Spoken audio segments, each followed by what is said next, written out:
We are tracking the impact of FAA cuts tonight. Canceled flights are stacking up from the West Coast all the way to right here in Atlanta. Today alone, more than 1,000 flights were canceled nationwide. Hartsfield-Jackson had 87 of them, mostly Delta.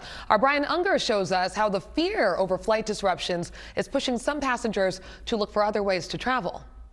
Jobina, here at the car rental center at Hartsfield-Jackson International, things seem to be running smoothly and the crowds are light. But that may not be the case in coming days or weeks if passengers' flights are canceled and they opt for driving instead.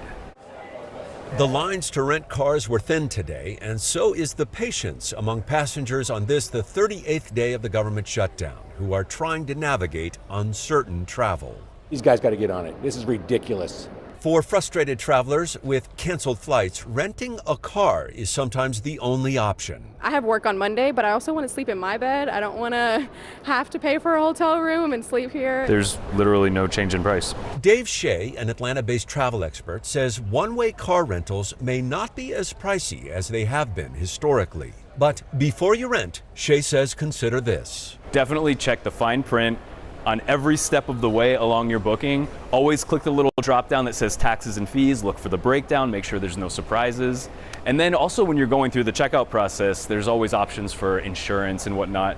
Check with your credit card. You may have insurance for free. Ultimately, Shea says there are important preparations passengers can make before stepping foot into an airport. Hopefully most of you have TSA pre-check by now. That gets you through the lines faster. There's also Clear. It's kind of creepy. It scans your eyeballs. It's a little Demolition Man, but it gets you where you need to go faster. And then there's also touchless ID, which I think 4 or 5 airlines at the Atlanta airport offer. It's basically an expedited TSA pre-check. For paid passengers who need the ultimate insurance, Shea recommends buying a backup ticket. Say you have something really important, like a wedding or a business trip. I would actually consider booking a backup flight, especially if you have points with a certain airline.